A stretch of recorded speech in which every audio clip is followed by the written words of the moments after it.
I'm Vin. I'm Sori. And we're still alive. We haven't been dragged to hell by a behemoth. And their demons. Allahu Akbar. Okay, so if you want to check that, we did an underground show about behemoths, so that's probably up there. We're actually about to enter into another trilogy. So we've done the Rev trilogy. The Maynard trilogy. The Maynard's Mom trilogy. Maynard's Mom, yeah. Which we just did the prequel to the Maynard's Mom trilogy yesterday, which was Jimmy, which we will add to the Maynard's Mom trilogy. So we're actually going to rename the Maynard's Mom trilogy to the Maynard's Mom Quartet. Now, I'm sure some of you Tool fans are going to be like, wow, there's another song as well! I know, every time we think we're done, they're like, there's another one. So it'll be the quintet and the sectet and the septet and the octet and the... We'll go until we're done. I don't know what 9 is, so somebody tell me what 9 is in Latin, and then the dectet, or I think would be the 10th. Okay, so now we're about to enter into another trilogy, which is the Metallica Unforgiven trilogy. You guys thought we were going to do one for Metallica, but we're not. You're wrong. You were wrong. We're actually going to do the Unforgiven trilogy, and Unforgiven is off the Black album from Metallica. You don't know anything about that. You don't know why that's significant. Not at all. So, we're about to play Metallica, The Unforgiven. Let's go.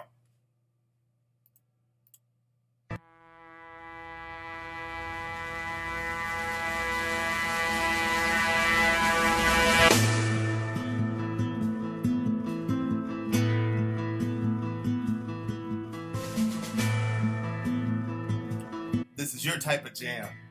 That is pretty.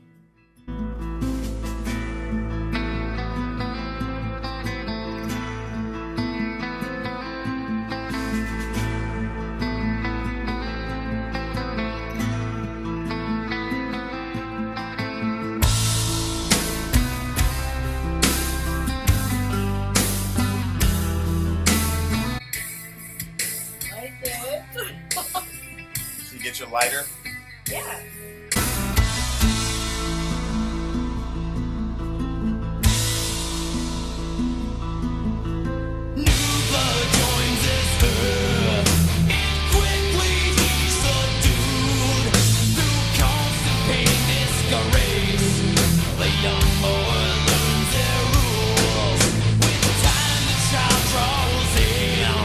This whipping boy done a wrong.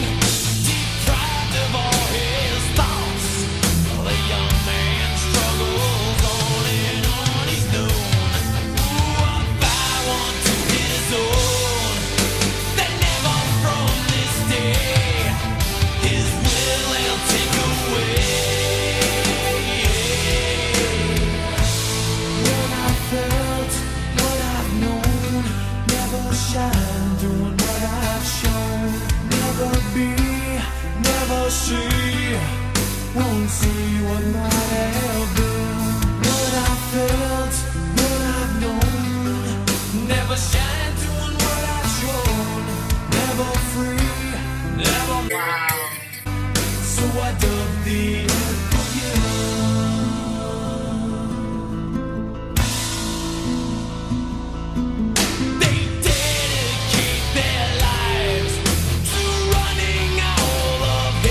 such a good song. Yeah.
Well, that's an interesting one. It's a classic. Classic. I think it's interesting how the music is so beautiful and is soothing almost, but then what he's talking about is it's not the music. I'm not sure it necessarily matches the topic. What? Are you insane? Why? What do you see? Okay, I dubbed the Unforgiven for saying that shit. What the hell is wrong with you? So in the song, what I'm getting from it is he was born and his parents quickly started just like running his entire life, micromanaging everything. And so he basically broke his will and he was never actually really able to be himself, and it actually enslaved him and caged him and so he's like, I'm not forgiving you. You're never going to be forgiven. But it put in him bitterness. But the music is so pretty. It doesn't sound bitter. It doesn't sound... What did you get from it? Especially the intro. Like, did you hear the little, like, the truck at the beginning? Like, he's on the road. He's running away. He's on his own. Didn't hear that. That's what I hear. Like, you know when you hear the beginning when it goes, and then it goes... Well, I didn't know what was coming, so I didn't hear a car. I didn't hear a truck. Yeah, I'm going to play it at the very, very beginning. Listen very closely. I'm going to turn this thing all the way up. How dare you say that about this song? Who dare you? How dare you?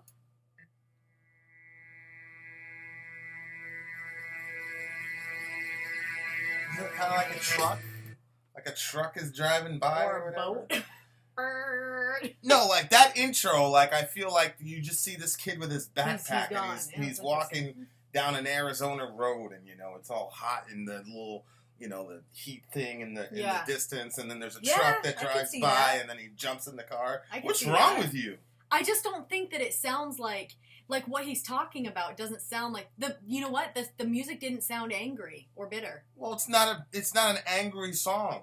It's a sad song. He was playing in minor keys. Yeah, well, he's saying that he's bitter, and he's not I dubbed the Unforgiven. Yeah, it's like, sad. It sounds like somebody who would be upset. He's sad when you say him saying that? Isn't it a sad song? Like, doesn't the chorus strike you as a sad chorus?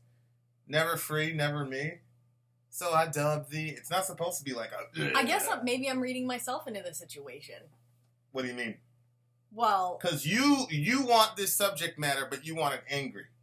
Probably. Because you're angry at the people that made you, you know... I was micromanaged my entire life. Yeah.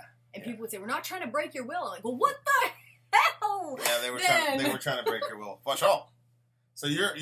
Maybe. Okay, I'm reading myself. I'm sorry, Metallica fans. I've read myself into your song. There's that Slipknot song that with the People Equal Shit actually was... it never stops. You can't be everything to everyone. Yeah. And he's angry. Yeah. You know, Contagion. I'm sitting on the side. side. I want a little bit of angst. Yeah. You wanted anger, and this was more like just broiling. It wasn't like overflowing anger. Yeah. Yeah. Well, by this time, they had matured. You know, they had done Master of Puppets. They did Ride the Lightning. They did... I don't know any of this stuff. So they had gotten to the point... You can't start me at the end of something. No, you should be able to appreciate a piece of music as it stands by itself. You're sitting there listening to Opeth at the same riff for a minute and a half. You just didn't understand. Allahu Akbar. That was clear. That was a terrible song compared to this song. This song is the classic. This song is in the Smithsonian for music. This song right here. It was beautiful. You could do it as an instrumental. It was beautiful. My goodness! I was watching this video of like the taping of the Black Album, and Kirk Hammett, the lead guitarist, was really struggling with the solo because, you know, in the 80s and stuff, it was about who could shred the fastest, and he was trying to prove himself in Master of Puppets and prove himself in on the Justice record. So he was like shredding for 6 years, but this one wasn't a solo that you're just supposed to go and shred. Yeah. It was supposed to go with the song, and so he had so many outtakes to try to get the solo right to fit the song. But the solo was one of those solos where he had gotten to the point where he knew he could shred, but now there's a different type of skill set that was necessary for a song like this. Can you play any of this on your guitar? Unforgiven? Yeah. Probably. I never even thought to learn this. I never even thought to learn this song. Do that for me later. I never even thought to learn this song.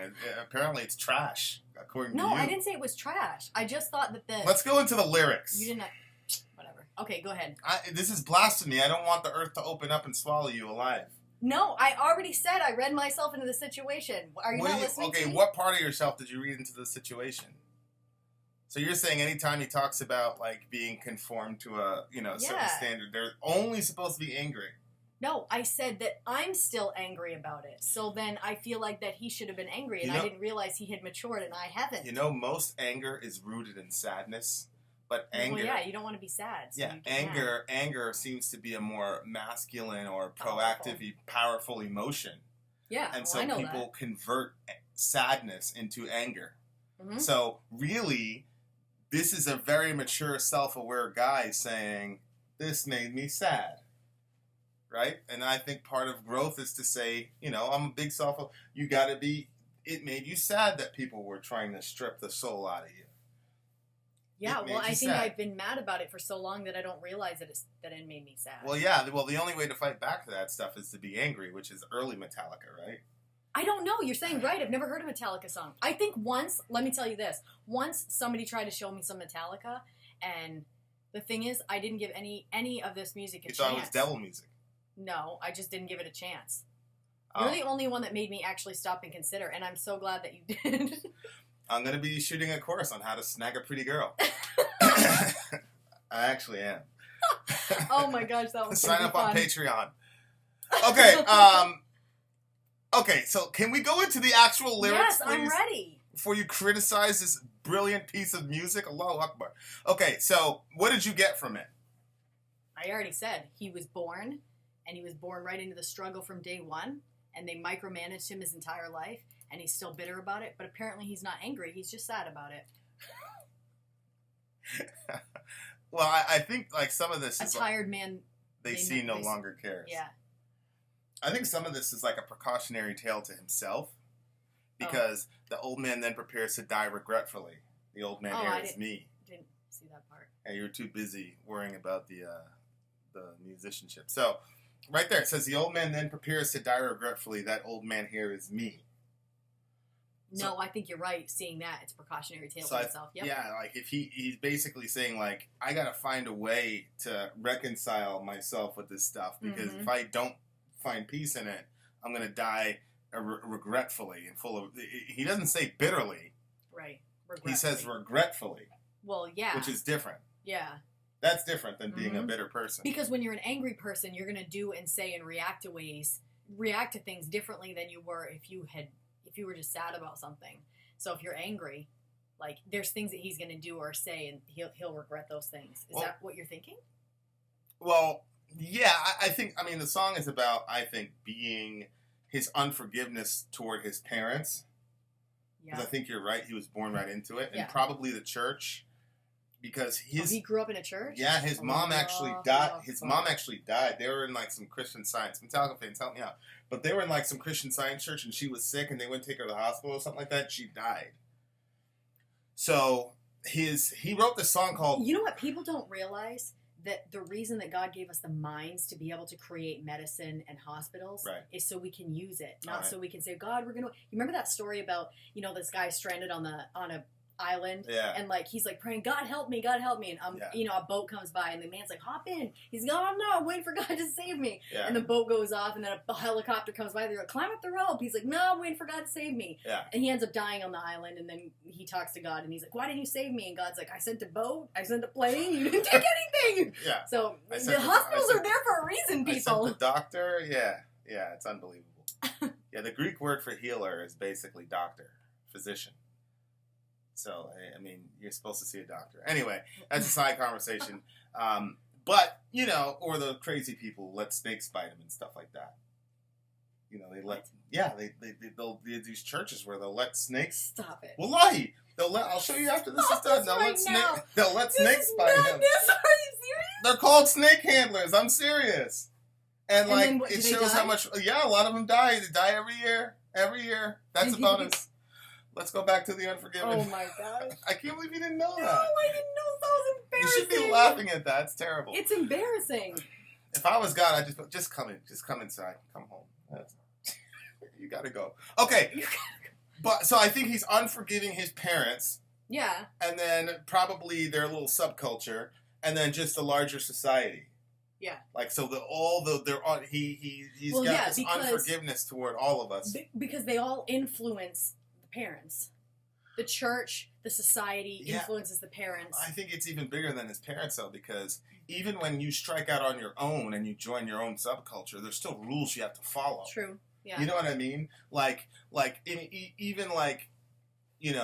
Doesn't matter. Like, for example, Kanye West is going on this big Twitter barrage right now about how he loves Donald Trump and he believes that love is the way to solve problems. And he's basically telling people, look, going after Trump and calling him idiots and call him all types of names isn't going to do anything for our community.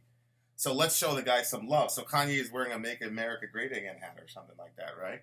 So then he's getting all this backlash from the black community for how dare you. So there's even rule, and here's the guy's So here's rules that you still have to follow these rules. Jordan Peterson talks about identity politics, where if you're part of a certain group, there's a certain set of behaviors that you have to use. Otherwise, you'll get punished by the group. No, that's true. That's completely true. So anyway, somebody posts, so Kanye's getting all this criticism, and then somebody posted and said, well, you don't have to be black to be a Democrat. Just because you're black doesn't mean you're a Democrat. And then somebody else responds, Sean King, who's a very influential person in the black community or whatever, responds and says, well, you don't have to be black to be black. Basically saying that Kanye cashed in his identity as a black person because he would dare to have thoughts of his own.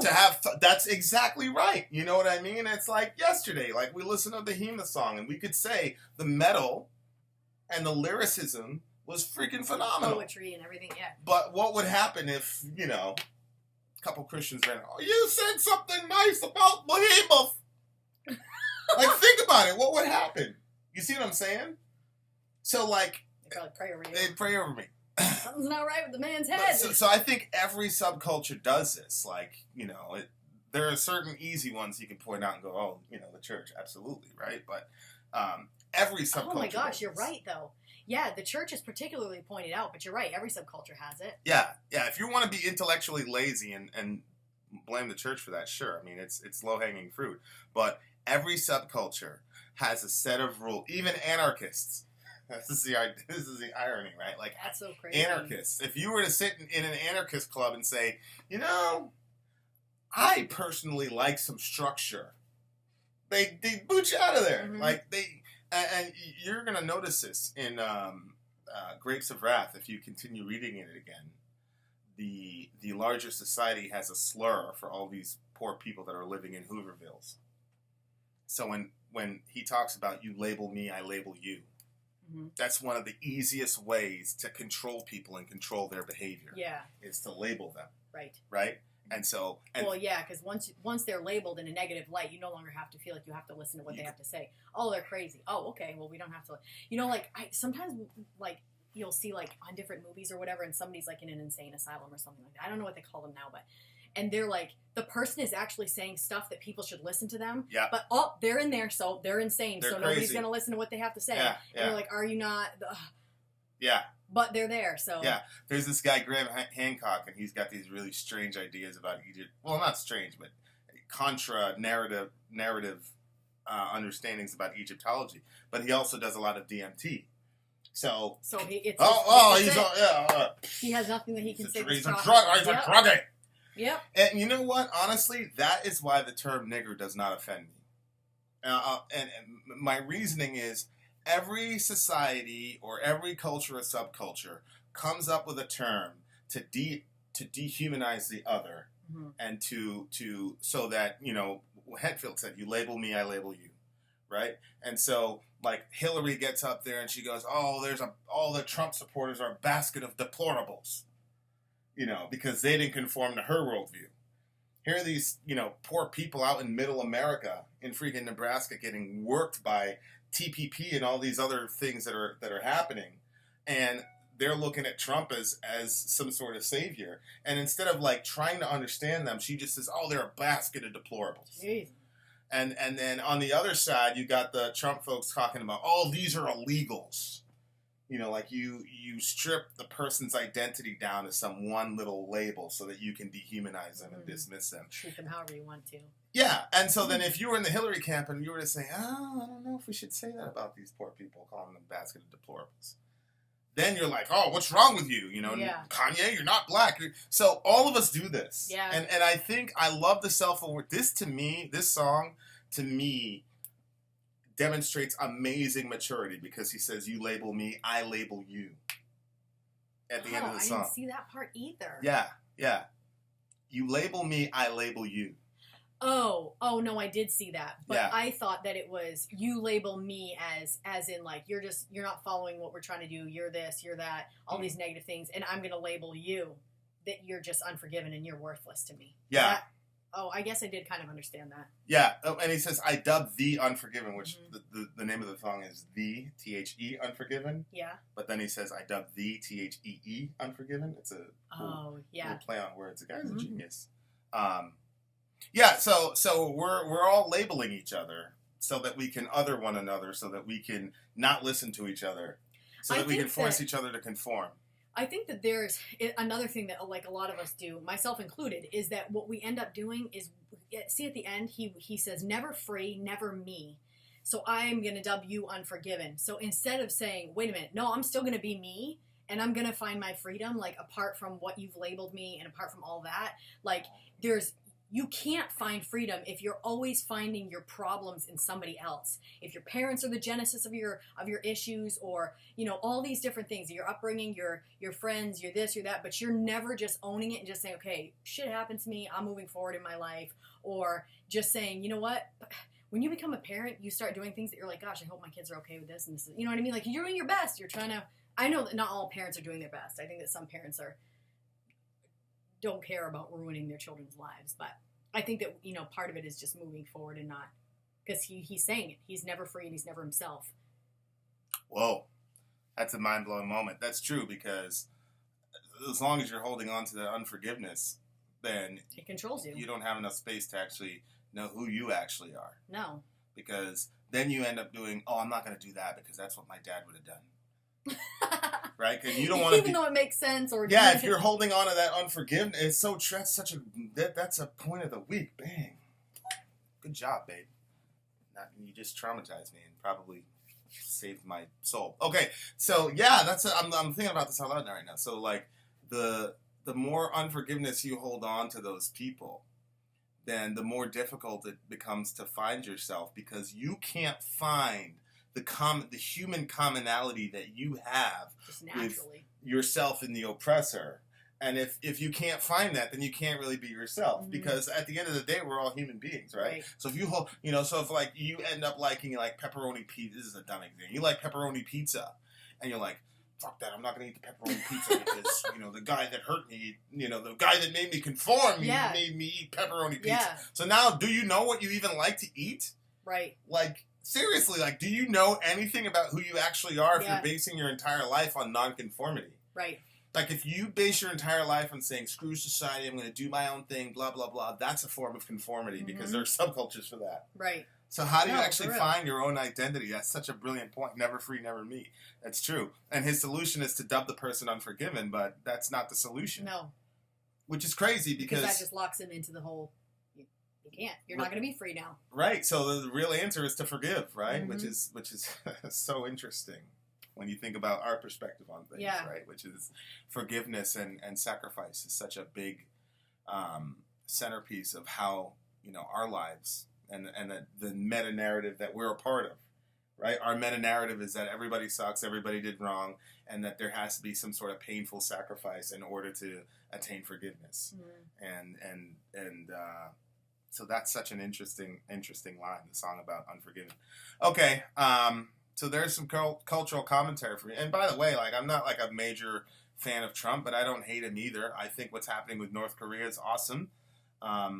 But that's one of the things I love about our community, because you can have Porcupine Tree, you can have Metallica, you can have Behemoth, you can have terrible bands like Opeth. Cool. And we can all kind of get together. But you saw what happened to your boy when I gave Opeth a 3. I know, everybody went after you. He had this guy. You had this guy saying, "Oh, I guess you don't." I could tell he was typing like this. His nose was all in the heavens. He's like, "I guess you'll have a problem with Metallica and other bands because you can't listen to a song for more than 5 minutes or whatever." No. I told the guy, I said, I'm a big Dream Theater fan. Yeah. Those guys have 18-minute songs. What the hell is wrong? Yeah, but because I stomped on his precious Opeth, I guess you don't, you can't stand calls more than... Anyway. I love you, man. I'm just saying, you're an example of but I forgive you. See that? Yeah, he came around, though. He still liked you at the end. Yeah, he still likes me at the end. Okay. So one of our channel family has a band named Auflader. I probably completely butchered that name. It's the big homie Victor. His band? Yeah, and I love the title, A Death Worth Dying. They've got an official lyric video. Are we gonna check that out at some point? So we may review it, but we're gonna put the link in the description. So show some love to the big homie and Auflader. That sounds German. Auflader. Yeah. Auf. But the song is A Death Worth Dying, and I like that title right out the gate. That's a legit title. I'm going to give you guys a little sneak peek of how it sounds. That was anticlimactic. And it's playing in the other room? That's because it's playing in the other room. Okay, we've completely ruined this guy's debut. All right, hold on. Don't edit this out. All right.